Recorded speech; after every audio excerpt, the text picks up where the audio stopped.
Nanti setelah ini saya baca, mungkin bapak-bapak dan ibu-ibu sekalian menirukan.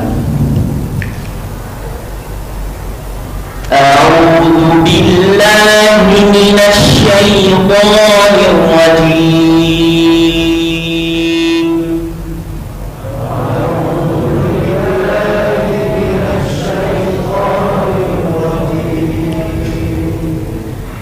Bismillahirrahmanirrahim.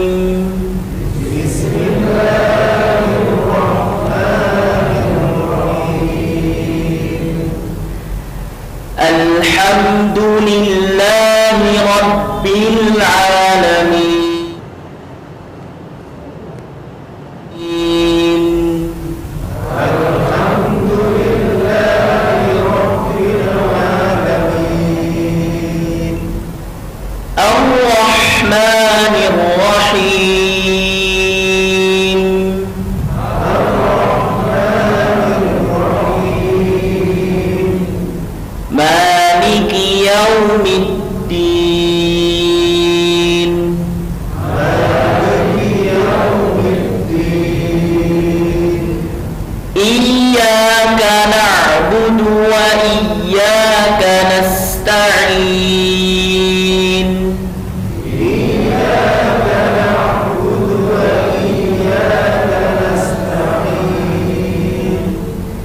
Ihdinas siratal mustaqim.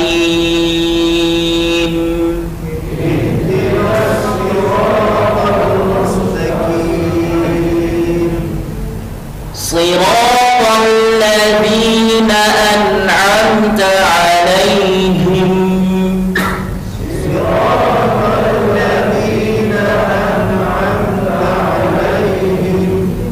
Ghairil maghdubi 'alaihim waladdallin.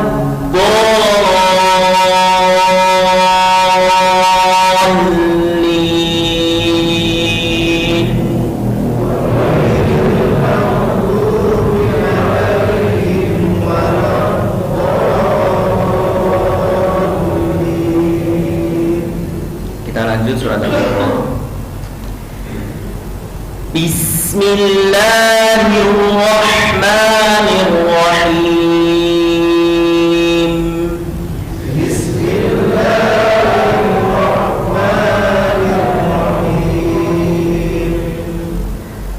Alif Lam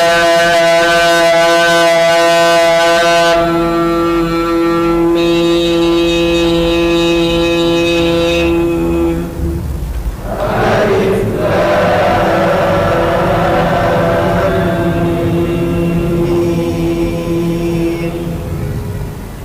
Dzalikal kitabu la raiba fihi.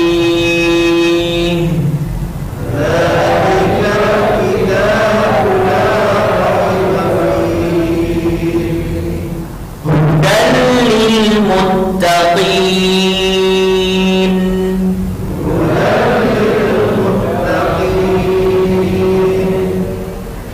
Alladzina yu'minuna bil ghaibi wa yuqimunas shalah.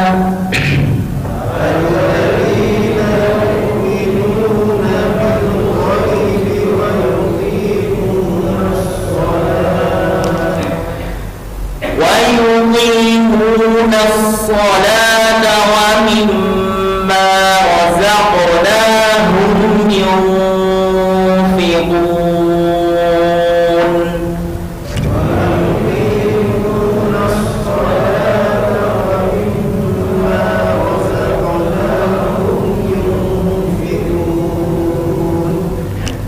والذين يؤمنون بما أنزل إليك وما أنزل من قبلك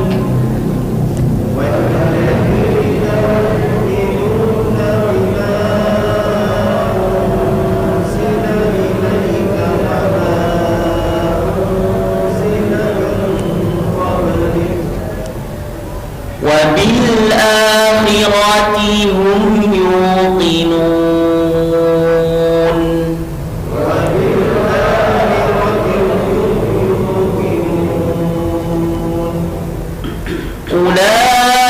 Assalamualaikum warahmatullahi wabarakatuh.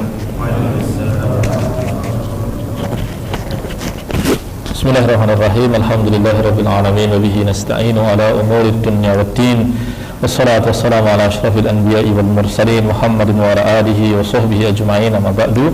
Rabbana zidna ilma warzuqna fahma. Allahumma anfa'na bima 'allamtana wa 'allimna ma yanfa'una wa na'udzu bika min ilmin la yanfa'. Allahumma taqabbal minna innaka antas samiul alim wa tub 'alaina innaka antal ghafurur rahim. Allahumma rfa' 'anna al-waba' wal bala' wal ghala' ya rahman wa rahim. Bapak sekalian yang dirahmati Allah, alhamdulillah pada malam hari ini kita bisa berkumpul di rumah ini, fi baitin min buyutillahi azza wa jalla, di salah satu rumah di antara rumah-rumah Allah Subhanahu wa taala, untuk kepentingan banyak hal. Dan bisa jadi ada yang sudah masuk ke dalam masjid ini sejak tadi sebelum maghrib dan belum keluar sampai saat ini. Maka kami mengingatkan untuk tidak lupa berniat iktikaf, ya. Itu termasuk ibadah bernilai besar yang seringkali kita lupakan niatnya sejak kita meninggalkan Ramadan. Kalau di masjid-masjid lama seperti di Masjid Wakaf di Wirabrajan itu, dan di selatan Masjid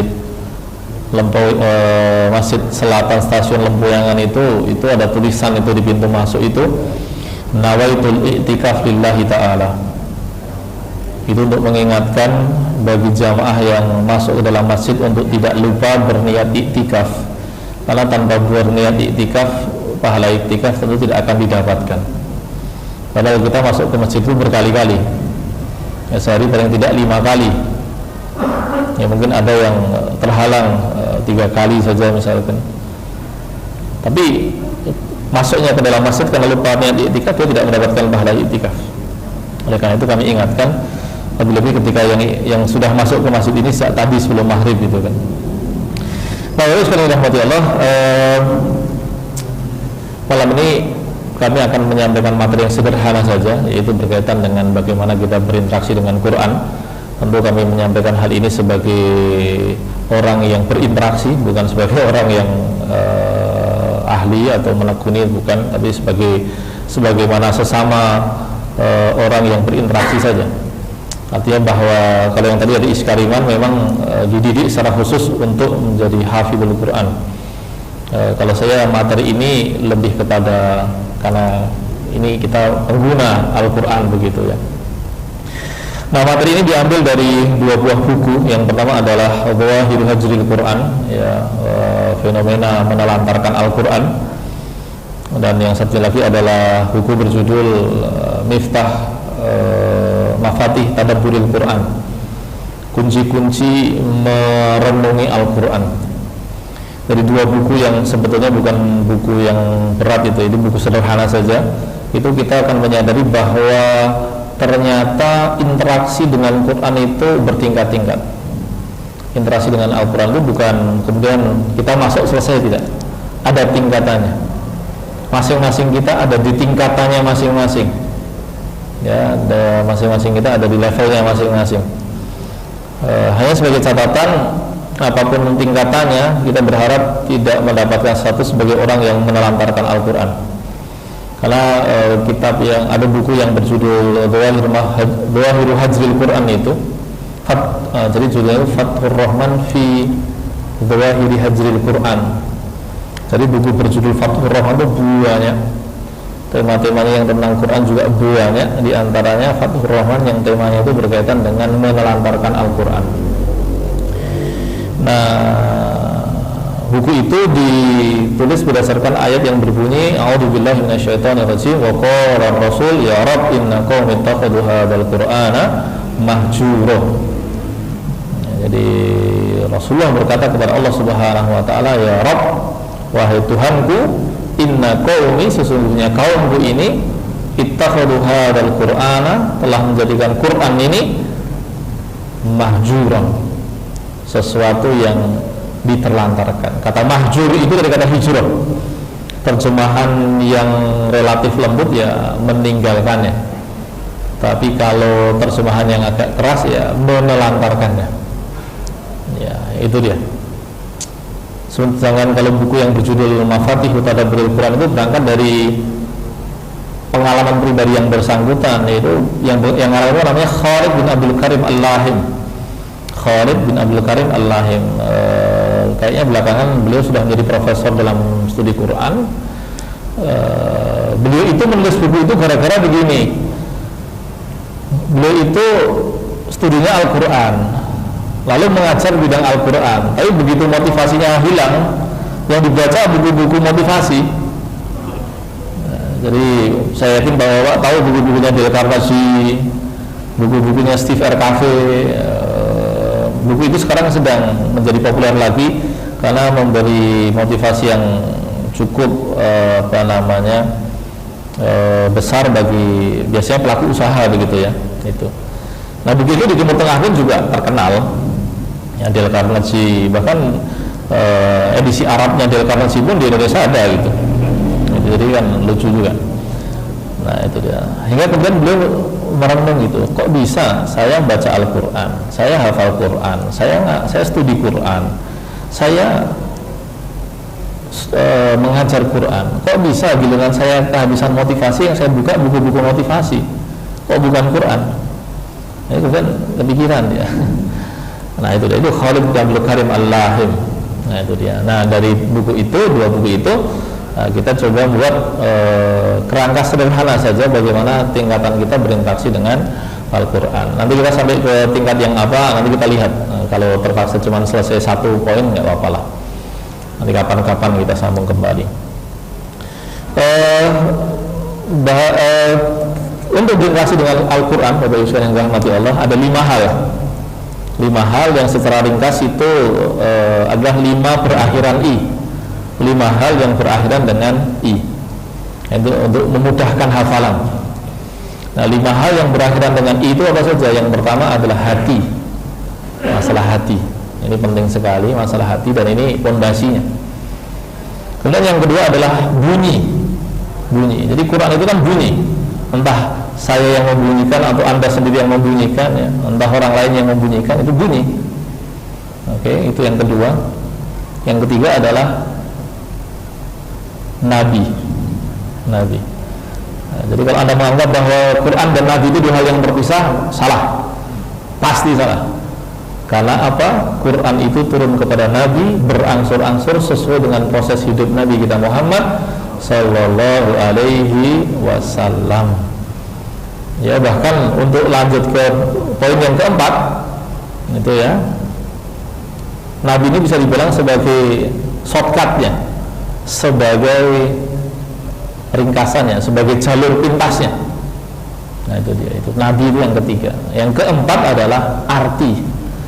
Nah karena Quran itu bukan jambi ya, Quran itu bukan jambi. Jambi itu adalah sesuatu yang dibunyikan dan kita nggak tahu artinya.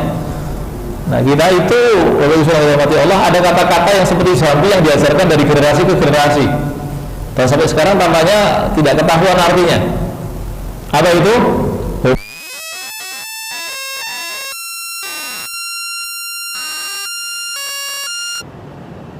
Atau ajaran tadi sholat isya 4 rakaat, niatnya subuh, ya biasa. Masalah hati tidak main-main. Termasuk yang ketiga apa? Nilai sebuah amal itu sangat dipengaruhi oleh hati. Makanya Imam Abdullah bin Mubarak mengatakan ruba amalin saghirin tukabbiru niyyah wa ruba amalin kabirin tusaghiru niyyah. Bisa jadi amalnya kecil itu, tapi jadi besar karena hati, secara khususnya. Dan sebaliknya bisa jadi amalnya besar itu, tapi jadi kecil itu nilainya karena masalah hati. Nah itu masalah hati besar, ya, itu besar. Termasuk urusan dengan Al-Quran. Jadi kita berurusan dengan Quran itu urusan hati dahulu. Jadi masalah hatinya dahulu. Apa saja itu? Yang pertama adalah iman. Jadi kalau kita mau berurusan dengan Quran, yang paling penting iman. Secerdas apapun orang, sehingga dia mampu membongkar isi Al-Quran begitu, itu kalau dia tidak ada iman, itu dia kehilangan sesuatu yang sangat dasar. Ada banyak kan saudara non-muslim yang ahli Quran itu. Ada orang Jepang itu namanya Toshihiko Izutsu. Itu luar biasa itu. Belajar bahasa Arab cuma sebulan, Pak. Beliau menguasai sekitar 32 bahasa. Belajar bahasa Arab cuma sebulan. Menyelesaikan tafsir Baithawi. Tafsir Baithawi itu dulu kalau Hamka cerita, Hamka itu kan sampai Jogja tahun 1924. 1923 kan keindahan Sedo, 1924 Hamka sampai Jogja. Beliau itu kalau baca subuh ngasihnya ke Ki Bagus. Ki Bagus itu yang 7 kata itu yang diajarkan Ki Bagus itu tafsirnya Jos Baithawi. Tafsir Baithawi ini kasarnya kasyafnya Zamakhsyari. Wangel. Ki Bagus ngajar itu. Terhadap terpukau itu.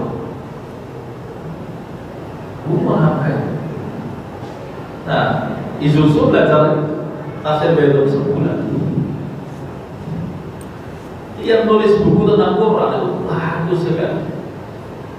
Dia punya buku judulnya The Religio Ethic in the Quran.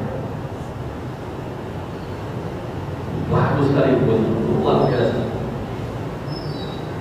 Sama muridnya, tak masuk Islam. Anda ini tahu Islam, kenapa nggak masuk Islam?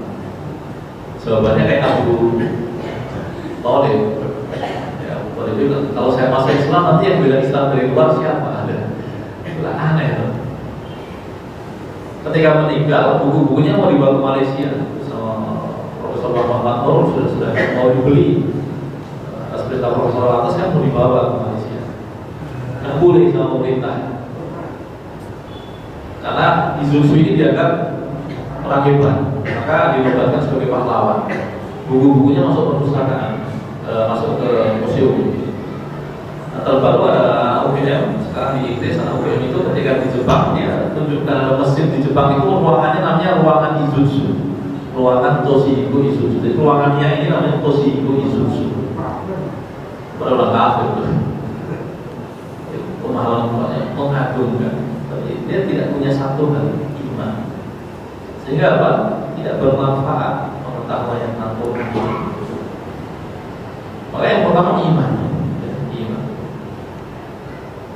Kalau panjenengan pernah dengar kisah orang-orang kafir Quraisy bersujud, itu kan ketika dibacakan An-Najm, Nabi membacakan An-Najm di depan Ka'bah. Dan An-Najm ini kan banyak fenomena alam yang disebutkan kan, humor itu sudah bahasa. Quran itu kan bahasanya indah. Ya kita sulit menangkap karena kita tidak menguasai bahasanya. Orang kafir Quraisy kan berbahasa dengan bahasa Quran. Ketika mendengarkan Quran agung, sudah bahasanya indah, isinya mengagumkan, umur mereka. Ditutup dengan kalimat wasjudu, ikut sujud. Orang-orang kafir Quraisy ikut sujud. Geger, pada sujud, pada sujud itu. Para sahabat yang sudah hijrah ke Habasyah, ke Ethiopia, kaget itu. Katanya ini sudah pada masuk Islam. Ulanglah mereka. Jelang sampai Mekah, ternyata sujudnya mereka itu adalah sujud yang berasal dari fitrah, kekaguman yang alamiah. Tapi akal sehatnya nggak mau ngakui. Kalau di tempatnya akal sehatnya itu kalah oleh nafsunya dan memilih untuk tidak mengakui. Makanya kita yang dari Habasyah ini ada yang kemudian balik ke Habasyah, ada yang tetap kembali ke Mekah. Lalu orang kafir Quraisy kemudian bangun cerita, bahwa Muhammad yang ikut kami, wes main opini. Ya kayak zaman sekarang, jadi kalau zaman sekarang banyak orang main opini di media sosial, zaman dulu ya kayak gitu. Jadi nggak jauh beda. Jadi kagumnya itu ada, tapi mereka tidak mau imani. Iman itu nggak main-main. Itu yang pertama. Maka kita berurusan dengan Quran itu dengan iman dahulu. Yang kedua adalah kecintaan, senang gitu. Beda antara orang baca Quran terposo dengan orang yang baca Quran itu senang, itu beda. Meskipun kemudian kedua-duanya baik, ya kan. Setelah lain bisa kita kiaskan dari hadis yang berbunyi, man qara'al Quran wa huwa yatata'ta falahu ajrun. Barang siapa yang baca Quran itu rekoso, meskipun rekosonya itu karena teknis saja, lidahnya belum terlatih, ya, masih salah-salah, masih perlu benak-benaki. Jadi rekoso itu pahalanya dua, pahala baca Quran dan pahala belajarnya itu belajar pahala susahnya itu. Jadi pahala lidah rekosonya itu betul. Tapi bagi yang baca Quran dan mengalir itu ya, jadi yang apa namanya, Al-Quran Al-Quran kalau yang satunya lagi fasih ya, itu dikatakan, tapi dalam istilah hadis itu apa? Ada fasih bahwa mahirul bihi, ya berikut ya, mahirul bihi falahu ma'a safaril kirami al-barrah. Masya Allah ya, dia bersama dengan para malaikat yang mulia. Itu kita kiaskan bahwa yang satu yang cinta itu ada pada level yang tinggi, sedangkan yang masih rekoso itu ya baik, yang nggak baik kan yang baca Quran.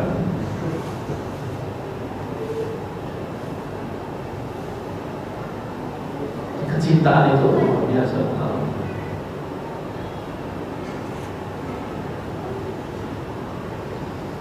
Dan kemudian yang ketiga adalah apa yang berkaitan dengan hati juga, kekaguman. Jadi perasaan, jadi feel amazed, jadi ya ta'ajab bil Quran, jadi gumun pada Quran. Kemarin sore saya ini apa namanya, pesan buku dari Saudi, ya, dipesannya orang baik, wis rasa oke lah, alhamdulillah. Padahal gabungnya juga cuma kurang 100.000 aja. Sampai Jogja ya, tanpa oke dari Saudi. Naik Saudi kan larang, belum nggak vaksin ya. Bukunya sampai, bukunya itu yang orang perempuan namanya Dalal. Bukunya itu mengulas tentang makna-makna dari penutup-penutup ayat. Jadi disistematisir itu. Mana ayat-ayat yang ditutup dengan satu sifat Allah, lalu kemudian mana ayat-ayat yang ditutup dengan dua sifat Allah, seperti Ghafurur Rahim, Alimul Hakim, dikumpulkan. Lalu kemudian yang ditutup dengan ungkapan yang lain,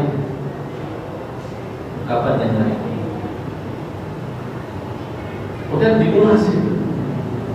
Nah, kalau dia mampu begitu itu karena apa? Ada perasaan takjub pada Quran, ada perasaan kagum pada Al-Quran.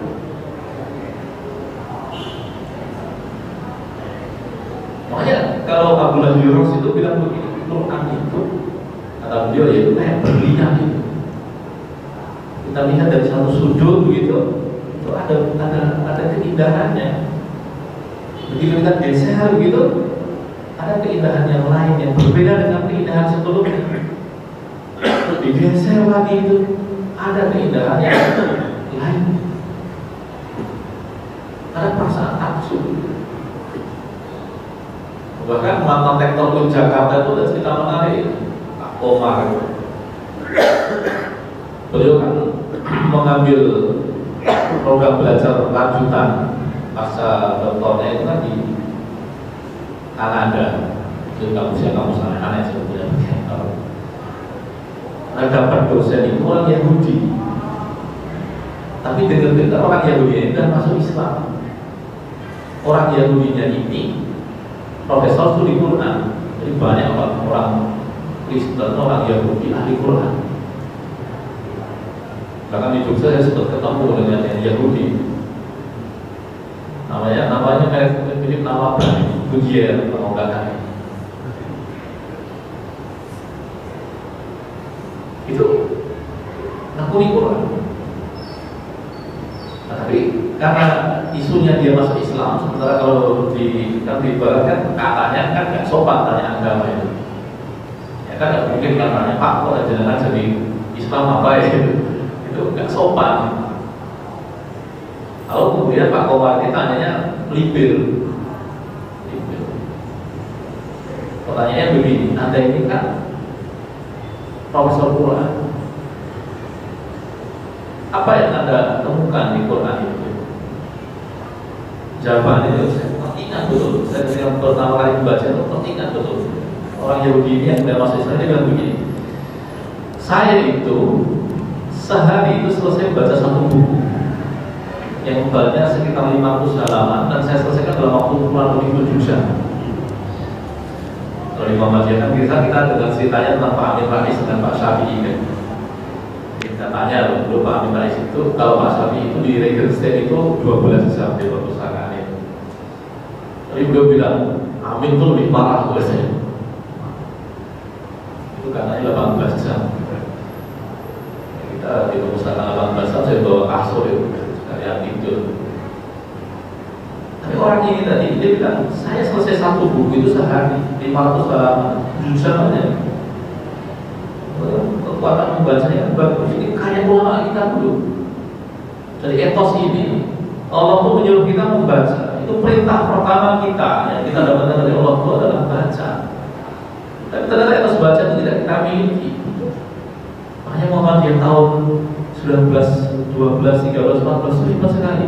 Ada satu majelis yang dimiliki Muhammadiyah yang sudah ada sejak zaman dulu, yang sekarang malah menunjukkan bahwa masyarakat kita itu lemah kemampuan bahasanya. Muhammadiyah 1915 punya bagian bagian pustaka tahun 1915. Berarti angka baca orang Jogja tahun 1915 itu lebih bagus dibandingkan sekarang.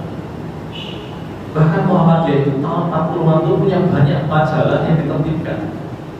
Yang sekarang tinggal satu, Suara Muhammadiyah. Suara Muhammadiyah sudah lebih dari 100 tahun, sudah 106 tahun. Luar biasa.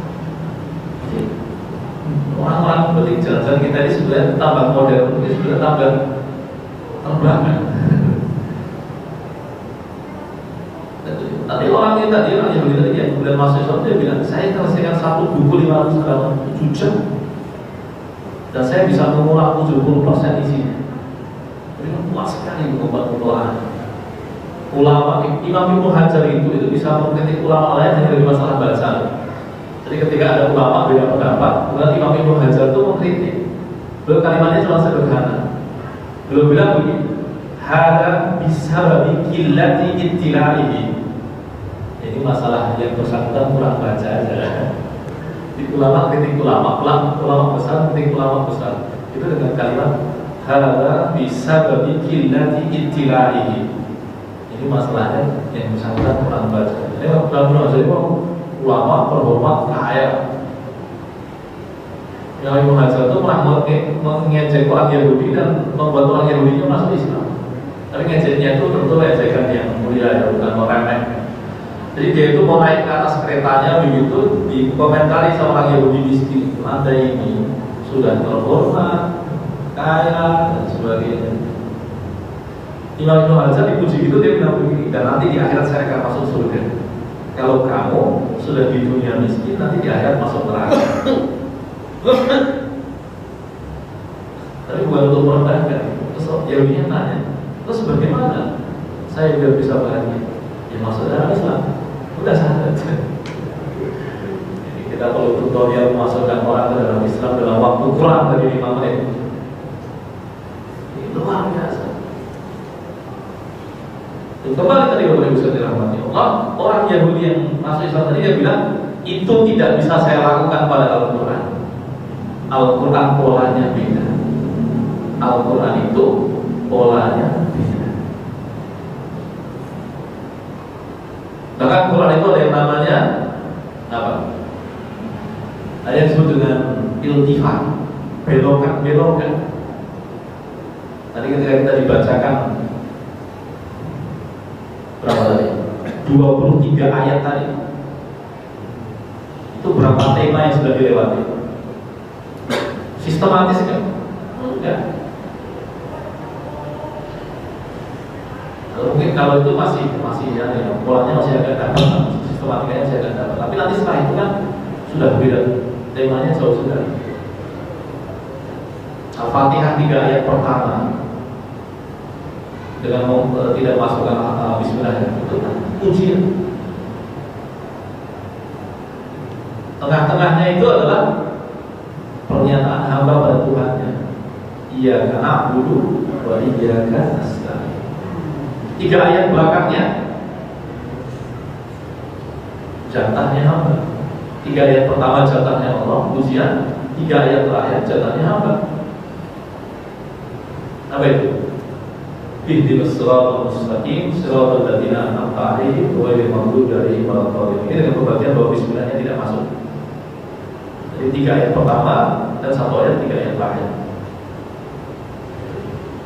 Masuk Al-Baqarah. Ayat pertama itu kan nggak ada yang tahu artinya. Alif Lam Mim sampai sekarang tidak ada yang tahu artinya. Ayat 2 sampai 5 tentang orang beriman. Terus belok 6-7-nya orang kafir. 8 sampai 10-nya orang munafik. 11 sampai 16-nya tetap orang munafik, tapi gaya penjelasannya beda. 11 sampai 12 itu tentang perilakunya. 11 sampai 16 itu perilakunya. Baida kita lakum baida kita tufsidu istaghwa sareko-reko. Inna nahnu muslimun. Aku reko-reko. Saya ini orang yang melakukan perbaikan.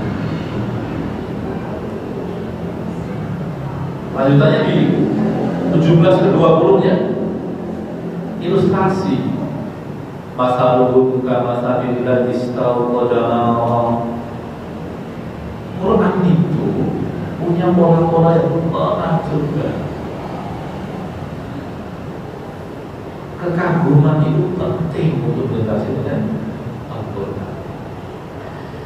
Nah, Bapak Ibu sekalian dirahmati Allah, itu 3 dari sekian banyak amal hati yang kita butuhkan untuk berinteraksi dengan Al-Quran.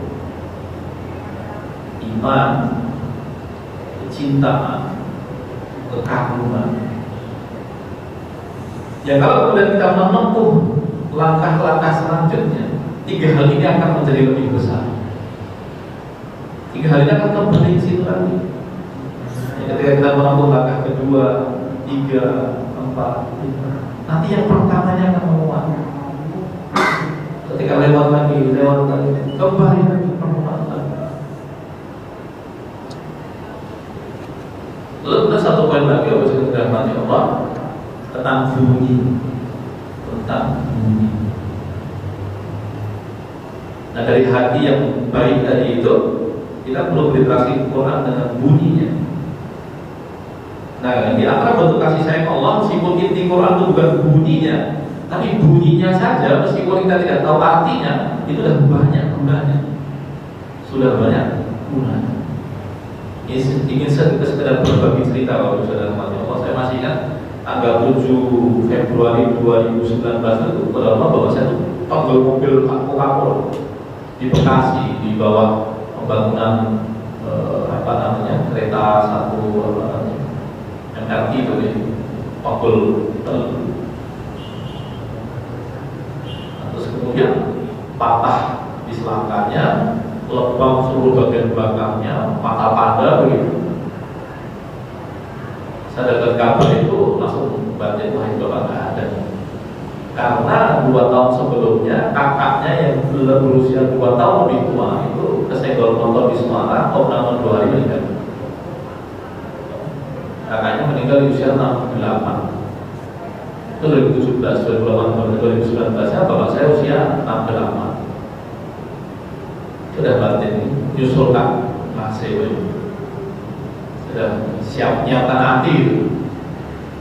Kamis ya, ibu langsung naik pesawat ke sana nungguin. Ibu saya berbilang pasah ini Nah, Jumat belum ada perbaikan kondisi, Sabtu juga belum, Ahad juga belum. Padahal kebutuhannya untuk operasi di selangkanya. Nah, kemudian Ahad itu beda, ini ya habis, gitu. Udah rumah saya mau sebatin Pak bis itu, benar ini ternyata rezekinya bisnya berhenti tepat di samping rumah sakit, jadi tinggal jalan aja sampai. Kalau yang pernah dibahas Bapak sekarang masih tahu tentang rumah sakit awal bros awal bros itu di Bekasi Timur itu. Sampai sana tanggal 12 pagi, kemudian operasi jam 12. Selesai operasi jam 1 itu pun masih belum sadar. Dan saya pantau di tubuh, ini kalau kita cuma mengandalkan medis nggak akan cepat sembuh. Sementara secara psikologis, karena kami tinggal di Jogja, kan pengennya di Gles Bali Jogja. Rawat orang sakit di luar kota itu melelahkan sekali, ya. Kita harus berlatih. Tapi bisa lagi. Kalau pakai medis nggak akan bekerja. Meskipun Masya Allah sudah sangat membantu. Ya. Terus saya pantau di tubuh, bacakan Quran. Ibu saya itu alumni Pondok Ilmu Pangandaran Utara. Terus kan banyak pondoknya pondok tahfidz. Cara ini, aduh, gimana dijelasin? Sebenarnya saya bilang, panjenengan baca Quran aja dengan niat untuk obat. Alias Solawi mengatakan Quran itu dibaca bisa dengan 40 niat. Ada yang mengatakan 80 niat.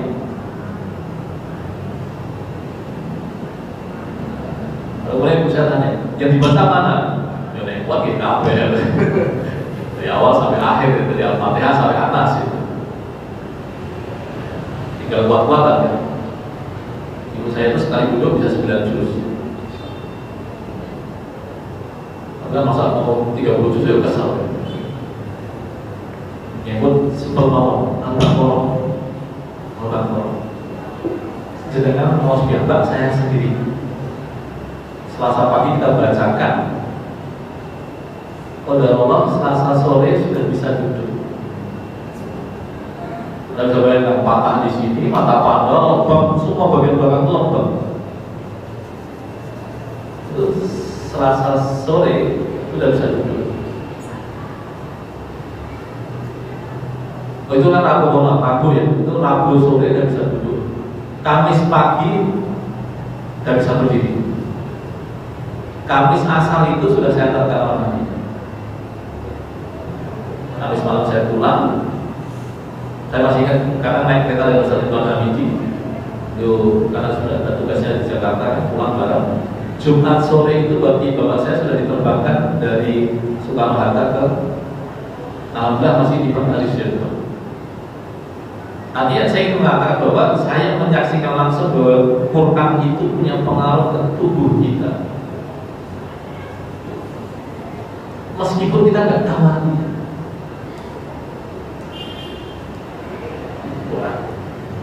Padahal yang kita lakukan hanya memperdengarkannya atau membunyikan. Kalau saya mungkin tahu dikit lah, bisa bahasa Arab. Ibu saya karena tidak masih bahasa Arab, kan pasti nggak tahu artinya. Tapi punya fungsi. Nah, Bapak Ibu saya hormati Allah, mungkin itu dahulu bahasannya. Mungkin apa namanya? Malam itu itu tapi baru 2 poin ya. Bahasa tentang bunyi itu masih ada banyak turunannya. Atau kemudian tentang Nabi juga ada turunannya. Kemudian bahasa tentang arti dan fungsi. Tadi baru 1 fungsi sebetulnya. Dengan bunyi saja sudah ada 1 fungsinya. Fungsi penyembuhan. Nah itu dia. Semoga Allah merahmati kita dengan Quran ya. Kita ada di kita TPK itu punya doa yang bagus ya. Kita yang malah dewasa itu lebih butuh sebetulnya. Tapi kita nggak pernah baca. Mungkin karena nggak tahu keutamaannya, atau mungkin menganggapnya itu hanya lagu-lagu. Itu doa yang mengagumkan sekali yang diajarkan di TPA, yaitu Allahumma arhamna bil Quran waj'alhu lana imaman wa nuran wa hudan wa rahmah. Allahumma dzakirna minhuma nasina wa alimna minhuma jahilna warzuqna tilawatahu ana al-laili wa atrafan nahar waj'alhu lana hujjatan ya rahman ya rabbal alamin. Allahumma arhamna bihi, ya Allah rahmati kami dengan Quran ini. Waj'alhu lana, dan jadikan Quran itu bagi kami imaman wa nuran wa hudan wa rahmatan, sebagai pemimpin kami, cahaya bagi kami, petunjuk bagi kami, dan warahmah, dan kasih bagi kami. Allahumma dzakirna minhu ma nasina, ya Allah ingatkan kami kalau kami lupa pada Quran ini. Wa alimna minhu ma jahilna, ajari kami dari apa yang tidak kami ketahui tentang Quran ini. Wa ja'alhu lana hujjatan, dan jadikan Quran itu pembela kami. Nabi SAW mengatakan Al-Quran hujjatun laka aw alaika, Quran itu bisa membelamu, bisa menyerangi. Dan kita minta kepada Allah agar Quran itu membela kita. Allahumma hamdan bil Quran. Sallallahu alaihi wa sallam Muhammad